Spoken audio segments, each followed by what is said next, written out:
कुछ लोग नई बात निकाल के ला रहे हैं सपना, है ना? मतलब कुछ नहीं मिला तो ये निकालो।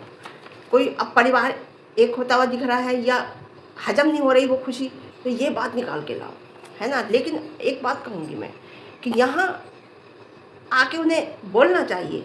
जैसे सपना अगर कोई बात होती है गलत तो सपना आके क्लियर करती है, ऐसे ही ससुराल पक्ष के लोगों को भी बोलना चाहिए कि यहाँ आप गलत बोल रहे हैं। कोई नहीं बोलता, कोई नहीं बोलता। बहुत बातें हैं, मैं आपको बताऊँ कि इतना ध्यान रखना, जो लोग तुम्हारी रोशनी कम करते हैं ना, मैं सपना के लिए हर उस इंसान के लिए कहूँगी कि जिसे पीछे खींचने की कोशिश करते हैं, जो लोग तुम्हारी रोशनी कम करना चाहते हैं, उनसे दूर रहना। आपको एक बात बताती हूँ, मैं बहुत सही बात बताती हूँ। देखो, कोई तुम्हें नहीं उठाता, तुम अपनी मेहनत से, अपने बल से, अपने आप से उठते हो। और बात रही कौन उठाता है, कौन गिराता है, तो बस इसे शब्दों से मत सोचो कि शब्दों से मुझे कोई गिरा रहा है। शब्दों की कोई वैल्यू नहीं होती, क्योंकि कुछ लोगों की वैल्यू खुद ही नहीं होती। वो आज कुछ कहते हैं, कल कुछ कहते हैं, परसों कुछ और कहते हैं। तो शब्दों से ये मत सोचो कि ये शब्दों की वजह से हम इसके गिर जाएंगे। नहीं, कोई तुम्हें नहीं गिरा सकता। अगर तुम आगे बढ़ना चाहते हो तो कोई गिरा ही नहीं सकता। तुम अपने आप में सक्षम हो और अपने आप से मजबूत हो अंदर से, तो तुम्हें कोई नहीं गिरा सकता। और शब्दों से तो तुम किसी के गिरने की कोशिश मत करना। अगर तुम शब्दों से गिर गए तो फिर तुम आगे नहीं बढ़ सकते। तो ठीक है, गुड मॉर्निंग, कैसे हैं आप लोग? बढ़िया होंगे, मस्त होंगे, अच्छे होंगे, तंदुरुस्त होंगे। और आज फिर मैं सपना पे ही बात करूँगी। अब कितने मेरे पास डीएम आ रहे हैं कि आप चटोरी जी पे कहिए, लेकिन चटोरी जी जो है ना, एक वैसी महिला नहीं है कि एक एरोगेंस, एक घमंड, एक एटीट्यूड वाली महिला। एक अगर जैसे उनका बच्चा ख़त्म हुआ था तो लोगों ने सिंपैथी दी, तो वो सिंपैथी भी लेने को उन्होंने साफ मना कर दिया था। अगर मुझे लगेगा तो शाम को देखूँगी, नहीं तो मेरा मन नहीं है वैसे आपको तो। हाँ, तो मैं सपना पे बात करूँगी। देखिए, आप जो बोल रहे हैं ना कि सूरज का नाम क्यों हटा दिया। पहली बात तो नाम ही ऐसा है सूरज, उसे कोई हटा ही नहीं सकता। वो तो दुनिया में रोशनी देता है, ठीक है? पूरी दुनिया में रोशनी देता है। उसकी रोशनी से पूरी दुनिया महक मतलब निखरती है। तो एक वो नाम ही ऐसा है सूरज, जिसे कोई हटा ही नहीं सकता। सपना क्या चीज़ है? सपना क्या चीज़ है? सपना की क्या कि वो सूरज जैसे नाम को हटा दे। लेकिन एक सामाजिक बात पे आते हैं हम। जो लोग समाज में रहकर जो बातें कर रहे हैं, ये तो बात एक मैंने कह दी भगवान वाली, लेकिन एक बात मैं कहूँ, मैं आती हूँ सामाजिक बात पर कि सूरज का नाम आरू के स्कूल में से क्यों हटाया। आरू का नाम, समझ रहे आप, डॉटर ऑफ में सूरज का नाम क्यों नहीं लिखाया। पहली बात तो सूरज नाम का इंसान, एक बात मैंने पहले कही कि उसे कोई मर ही नहीं सकता, वो तो हमेशा जिंदा रहेंगे। लेकिन जो सूरज नाम के इंसान थे वो दुनिया में अब नहीं है। पहली बात, अगर वो शादी दूसरी नहीं करती तो वो स्वर्ग की करके उस बच्ची के नाम के आगे जरूर लिखवाती डॉटर ऑफ में। लेकिन उसने उसी घर में शादी की और उसके देवर ने उस बच्चे को अपना नाम दिया, शादी कर ली। बताइए आप, उसी घर में दूसरी, तो उस बच्चे को उस अपना नाम दिया ना, चाचा ने अपना नाम दिया, तो वो सूरज का नाम कैसे लिख पाएंगी? पहली बात। दूसरी बात, अगर यही सपना यहाँ से चली जाती, जैसे पहले हस्बैंड खत्म हुए उसके और वो यहाँ से चली जाती, मायके चली जाती या जो भी होता, और मान लो सेकंड मैरिज करती, समझ रहे हैं ना? सेकंड मैरिज जब इसके नसीब में लिखी ही थी तो इसकी तो होनी थी, चाहे यहाँ हुई या कहीं और होती। अगर कहीं और होती तब भी तो उसी का नाम लिखा जाता जिससे होती। मंदबुद्धि लोगों, तुम्हारी समझ में नहीं आएगा। केवल तुम्हें बोलना है, कुछ भी उसे गलत साबित करना है किसी भी तरीके से, तब भी उसी का नाम लिखा जाता। वो एक अलग बात है कि अगर इंसान किसी बात से त्रस्त हो जाता है, परेशान हो जाता है और उससे डिवोर्स ले लेता है, तो वो अलग बात है कि एक कोई इंसान पहले ही हस्बैंड का नाम चलाता है। लेकिन उसे एक उस इंसान ने एक इज्जत दी, सम्मानजनक उसे जीवन दिया, एक इज्जत दी, एक प्यार दिया और उसकी बेटी को अपना नाम दिया, तो वो कैसे नाम लिखवाए? नहीं लिखवा सकती ना। शादी नहीं होती तो लिखवा सकती थी, तुम शायद जानते नहीं हो, है ना? मंदबुद्धि लोगों, तुम्हें बोलना ही है कुछ ना कुछ। आया समझ में? राजवीर ने अपना नाम दिया था उस लड़की को, तभी तो उसने पापा कहा उसे। पापा कहा नहीं, पापा का क्या मतलब होता है? जब वो पापा कह रही तो नाम किसका लिखवाएगी? समझ गए? बाप का नाम दिया था और एक अच्छे बाप का फ़र्ज़ भी निभाया। समझ गए, नहीं समझ गए? कितनी और औरतें हैं जो हस्बैंड की डेथ हो जाती है, ससुराल से अगर चली जाती है, सेकंड मैरिज करती है, दूसरी शादी हो जाती है उनकी, तो वो उसी पति का नाम लिखवाती हैं जो प्रेजेंट में होता है। समझ गए नहीं? और इसके तो दोनों ही खत्म हो गए, तो उन्हीं का लिखवाएगी ना जिसने जिसने उस लड़की को अपना नाम दिया था। कितने बेकार, समझ में नहीं आता आप लोगों के।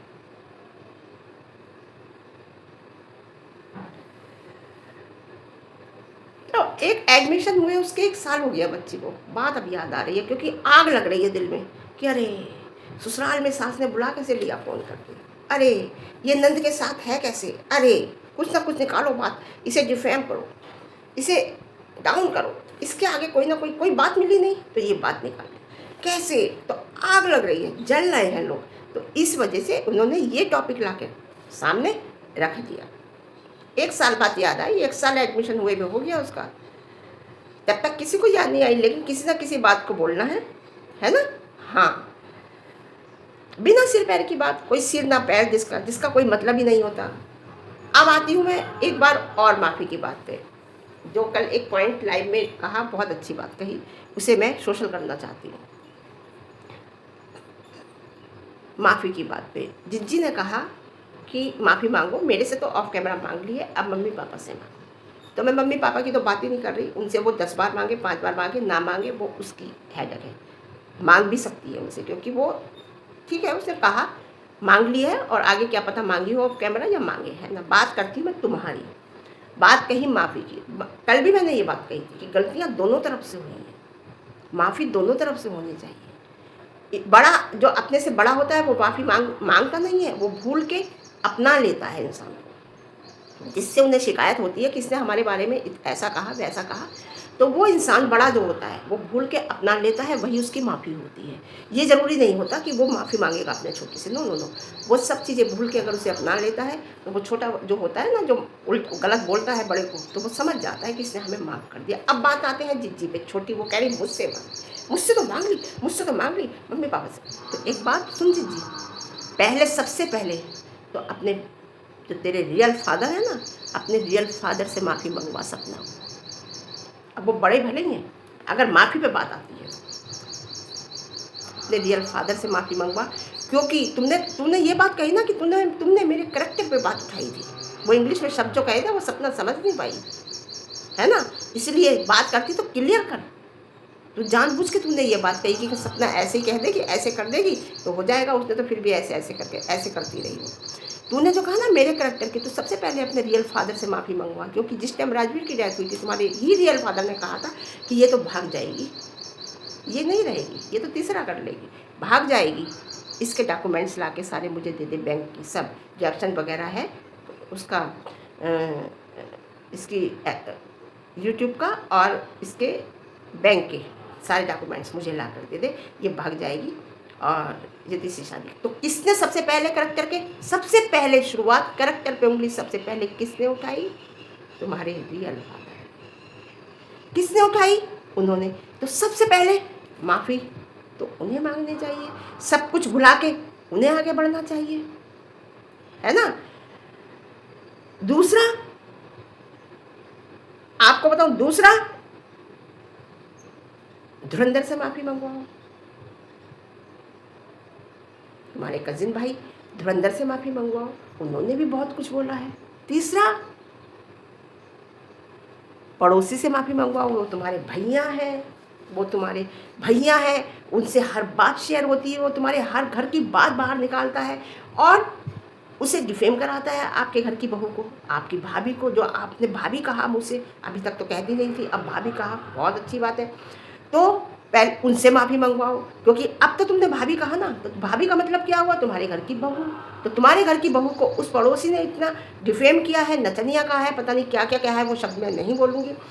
तो उनसे माफ़ी मंगवाओ। और भी कई लोग हैं जिनसे मैं कहूँगी, तो पहले तो नंबर से उनसे माफ़ी मंगवाओ, उसके बाद सपना तुमसे माफ़ी मांगेगी, उसके बाद सपना सोशल मीडिया पे माफ़ी मांगेगी। इन सब से मंगवाओ। बताइए मेरी बात कहाँ गलत है? बहुत बढ़िया पॉइंट मुझे इसमें वर्दा है, शायद उसने मुझे लाइव में कहा, मैंने कि बिल्कुल सही कहा। मैंने कहा इसे मैं सोशल करूँ।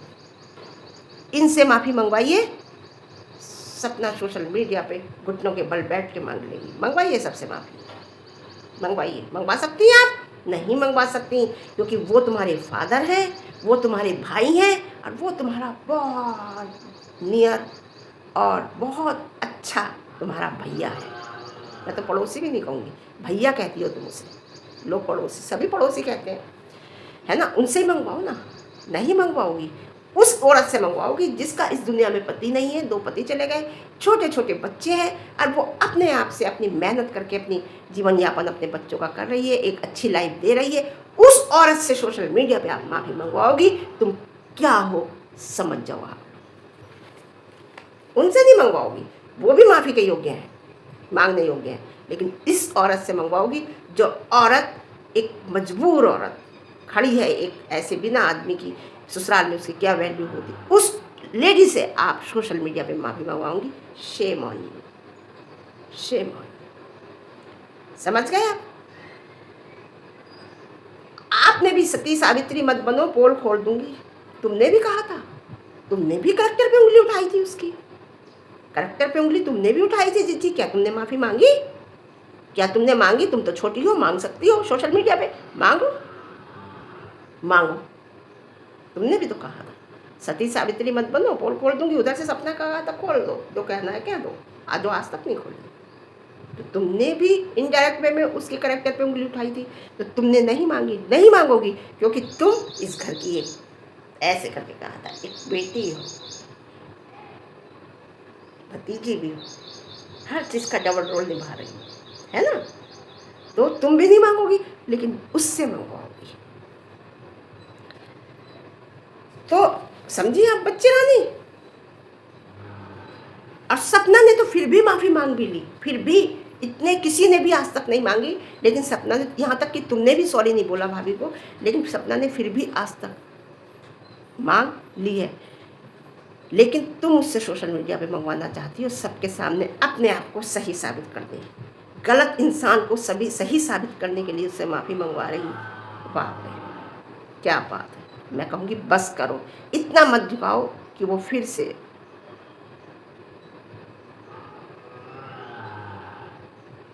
और बात रही नाम अलग लिखवाने की, उसने नाम भले अलग लिखवा लिया, लेकिन ऐसा नहीं है कि वो बच्चों को हर बात से अनभिज्ञ रखेगी, वो हर बात बच्चों को बताएगी। अभी उनकी ये उम्र नहीं है कि वो बताए, अभी यही बताती है, ये भी पापा, ये भी पापा, है ना? आने वाले टाइम में हर बच्चों को हर बात बताएगी, और अपने बच्चों को वो हर बात बता देनी चाहिए जो आपको लगे कि आपका थोड़ा सा कमज़ोर पॉइंट है। बच्चों को क्लियर करना चाहिए, ताकि समाज जब आप बच्चों के सामने सवाल करे तो उसके पास जवाब हो देने के लिए कि ऐसा नहीं, ऐसा है, ऐसा नहीं इसलिए किया, इसलिए नहीं इसलिए किया। बच्चों के पास अगर बच्चों को पता होगा हर बात का, तो वो समाज को वो तोड़ जवाब देंगे। जब उससे कुछ सवाल करेगा या उन्हें भटकाने की कोशिश करेगा, तो उन्हें सवाल का उन्हें जवाब मिलेगा मुँह तोड़। तो मैं इतना ही कहूँगी, हर उस औरत को अपने बच्चों से कभी कोई बात नहीं छुपानी चाहिए, हर बात बतानी चाहिए कि इसलिए ऐसा हुआ था, ये ऐसा हुआ था, ताकि बच्चों को हर बात पता हो।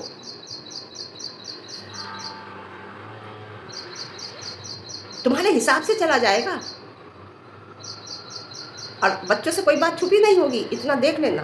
और तुम्हारे हिसाब से चला जाएगा कि वो नाम लिखवाए, वो कब क्या करे, वो कब क्या नहीं करे, है ना? और उसके बच्चे वाईटी पर हैं, चाहे समझ गए नहीं? और जो विधवा और तलाकशुदा है ना, कुछ लोग पैनल पे बैठ के ऐसे ही लोगों को ट्रोल करते हैं। मैं आपको बताऊं, कुछ लोग हैं जो ऐसे ही लोगों को ट्रोल करते हैं। ऐसे लोगों को बैन किया जाए, ऐसे चैनल को बैन किया जाए, जो बैठ के विधवा और तलाकशुदा लोगों को, जो अकेली औरत है समाज में अपने बच्चों का जीवन यापन कर रही है, ऐसे लोगों को ट्रोल करते हैं। मैं इतना ही कहूँगी, याद रखो, अकेलापन दुश्मन नहीं होता, वो आपका साथी होता है। अकेलापन ही आपका साथी होता है, बाकी सारे आपके रिश्ते होते हैं जो निभाए जाते हैं। उससे डरना नहीं चाहिए, अकेलेपन से कभी नहीं डरना चाहिए, उसे अपना साथी समझना चाहिए। वही तो एक साथी होता है आपका, और कोई नहीं होता। एक आपका शरीर और आपका अकेलापन। अकेलेपन से कभी नहीं डरना चाहिए, कोशिश करनी चाहिए कि हम अकेले ज़्यादा अच्छे हैं अपने छोटे से परिवार के साथ। मैं हमेशा एक से कहती थी, मेरा किसी से कोई मतलब नहीं है, मैं और मेरे बच्चे। मेरे भी कोई मुझसे जिक्र भी करता था उन लोगों का आके, तो मैं कहती थी मेरे से मेरा जिक्र करिए, केवल मेरे बच्चों का करिए, मैं किसी का जिक्र नहीं सुनना चाहती। अपनी कहिए मुझसे और मेरी सुनिए, दैट्स इट। मैं किसी के ज़िक्र नहीं सुनना चाहती। तो अपने अकेलेपन को अपना साथी बनाइए। सपना ने माफ़ी माँगी है, अब गलती किसकी तरफ से होती है, किसकी तरफ से गलत होता है देखते हैं, इंतज़ार करो। हम तो कहते हैं अच्छा रहे, बढ़िया रहे। अगर सपना ने माफ़ी माँगी है तो रिश्ते, ये सब रिश्ते उसने सही करने के लिए ही किया है, रिश्तों को आगे बढ़ाने के लिए ही किया है। लेकिन इतना याद रखना, सपना तुम अकेली हो, तुम्हें भगवान ने अकेला किया है केवल 2 बच्चों के साथ। अपने अकेलेपन को ही साथी समझना, ये रिश्ते समझना कि ये रिश्ते ठीक है, मेरे हस्बैंड के हैं तो मैं उन्हें निभाऊँगी। बस निभाने की रखना। ये मत सोचना कि कभी ये दिल से आपके हो जाएँगे, कभी नहीं हो सकते। और बात रही पुरानी बातें, जितनी पुरानी बातें, मैं 50 बार कहती हूँ तुमसे ये बात कि जितनी पुरानी बातें आप करोगी उतनी आप तकलीफ़ में होगी, क्योंकि पीछे मुड़कर चलोगी तो आगे मुँह के बल गिरोगी। आगे सामने बढ़ते हुए देखो, सामने देख के चलोगी तो कभी गिरोगी नहीं, पीछे मुड़ के देखोगी तो हमेशा चोट खाओगी। पुरानी बातें मत करो, ख़त्म करो, क्योंकि ये बातें आपके अतीत, इन बातों से आप अतीत के कैदी बन जाते हो। आपको बताओ, अगर आप पुरानी बातें, ठीक है तुम्हारे साथ हो गया, जो भगवान ने करा वो अच्छा करा, और जो आगे करेगा वो भी अच्छा करेगा, ये सोच के आगे चलो। क्योंकि अतीत आप अपने साथ रखोगी ना तो उसकी आप कैदी बन जाओगी, उससे निकल नहीं पाओगी। आपको बताऊँ, अब गलती की शुरुआत किधर से है देखना है। फैमिली मिलकर रहे, बहुत अच्छी बात है। अगर किसी की तरफ से कुछ नहीं होता तो समझो फर्जी जैसे लोग बीच में नहीं आएंगे। बात रही हमारी, तो हमारा आशीर्वाद उसके साथ है। दूसरी बात, हम अच्छी बातों के लिए बोलेंगे, जो अच्छी बातें होंगी उसके लिए बोलेंगे। दूसरी बात, पूरा सोशल मीडिया भरा पड़ा है रिव्यू देने के लिए। और एक बात बताऊँ, खालीपन, जो इंसान कहता है अब हमारा दिल बिल्कुल खाली है, इस दिल में कोई नहीं है, जैसे सपना है, खालीपन है अंदर उसके एक, है ना? तो खालीपन से कभी घबराना मत, इतना बताओ, घबराना मत। खालीपन जो आता है ना, फासलों से आता है, आपको बताऊँ। और जब खालीपन होता है तभी दिल में नई उमंग आती है, नई उमंग के साथ आदमी जीता है। जब इंसान खाली होता है अंदर से, नई उमंग का मतलब कि यानी कि बच्चों के भविष्य के लिए, या कोई नई बिज़नेस करना, या कोई नया काम करना। तो जब खालीपन होगा जभी तो आएगा। दिल में तुम्हारे वीडियो लंबी हो जाएगी, दिल में तुम्हारे अतीत की यादें भरी हुई हैं, खालीपन नहीं है तो तुम नया कुछ नहीं कर पाओगी। खेत खाली होता है तभी नई फसल बो जाती है, आसमान साफ होता है, खाली होता है तभी उसमें चाँद दिखता है, सूरज दिखता है। आपको बताऊँ, अगर आपके अंदर खालीपन नहीं है तो आप नया कुछ नहीं कर सकते। आपके अंदर खालीपन है तभी आप नई जर्नी एक उम्मीद के साथ, एक जोश के साथ शुरू कर सकते हैं। इतना समझाती हूँ मैं तुम्हें, तोते की तरह समझाती हूँ, आपको बताऊँ। और अगर देखिए, अब बताऊँ मैं, एक नहीं हुए हैं और ये षड्यंत्र है तो भी पता चल जाएगा आगे, चिंता किस बात की। अगर ये एक नहीं हुए हैं, कोई षड्यंत्र है जैसे हमें लग रहा है, तो आगे पता चल जाएगा। या अगर और ये बार बार होता है धोखा सपना के साथ, तो फिर यकीन नहीं आता है। एक्चुअली हमें जैसे यकीन नहीं आता, क्योंकि सपना के साथ कई बार हो गया, हमें यकीन नहीं आता है। और ये षड्यंत्र नहीं है, सब कुछ अच्छा है तो सो फॉर सो गुड। और अगर षड्यंत्र है तो सब कुछ पता चल जाएगा, षड्यंत्र नहीं है तो सब कुछ सही होगा, क्योंकि इतना कुछ हो गया है सपना का नाम, है ना, लेकर। और एक बात तो पक्का है कि सपना के नाम के ही डॉलर कमाने हैं, चाहे पड़ोसी हो, चाहे दीदी हो, चाहे क्या कहते हैं फर्जी हो, कोई भी हो, सपना के नाम के कमाने हैं। अगर हम कमा रहे हैं तो कम से कम अच्छा बोल के कमा रहे हैं, अच्छा एक उसे मार्गदर्शक बन के कमा रहे हैं, उसे एक अच्छा रास्ता दिखा के कमा रहे हैं। समझ गए? हम किसी को गलत नहीं बोल रहे, किसी के बच्चों को गलत नहीं बोल रहे। तो अच्छा कहकर कमा लो डॉलर, अगर कमा ही रहे हैं, गंदा बोलकर नहीं। कुछ लोग हैं जिन्हें बुरा लगेगा, मैं आपको बता रही हूँ, जैसे पड़ोसी, फर्जी। अगर सपना परिवार के साथ इन्वॉल्व होगी, मिलेगी, तो कुछ लोग हैं जिन्हें बुरा लगेगा। मैंने बता दिया ना नाम, 2-3-4 लोग ऐसे हैं, 4-5 लोग कुछ वाईटी पे भी बैठे हैं जिन्हें बहुत बुरा लगेगा। जो कहते थे गुस्से मत देना, आने मत देना, जाने मत देना, मिलने मत देना, ये कर देगी, वो कर देगी, तो उन लोगों को बुरा लगेगा। तो क्या रह जाएगा उनके पास कहने के लिए? फिर कुछ भी नहीं रहेगा। हम तो एक अच्छाई के साथ हैं, उसके साथ अच्छाई के साथ हमेशा रहेंगे, है ना? लेकिन कुछ लोगों को जवाब देना बहुत ज़रूरी होता है। लेकिन बात ये भी है, जब अपने सताते हैं ना तो बड़ी तकलीफ़ होती है। दुनिया से आदमी लड़ लेता है, अपनों से लड़ने में बहुत परेशानी है। जब कोर्ट में आमने सामने खड़े होते हैं ना, बड़ी तकलीफ़ होती है। जैसे अर्जुन को तकलीफ़ हुई थी, अर्जुन ने भी अपनों से ही लड़ाई करी थी, लेकिन कृष्ण ने उसे असली रूप दिखाया था कि जो दुनिया में आया है वो जाएगा, हमारा कोई नहीं है, एक नाशवान है हम तो, एक शरीर है ना? तो ठीक है, आज के लिए इतना। फिर मिलते हैं एक अच्छी वीडियो के साथ। रिव्यू पसंद आए लाइक शेयर कमेंट, और ज़्यादा पसंद आए, चैनल पर नए हैं तो चैनल को सब्सक्राइब करना। और मेरी वीडियो और ज़्यादा अच्छी लगती है, आपको पसंद आती है, मेरी बात आपको अच्छी लगती है तो हाइप भी देना, ठीक है? Okay, bye.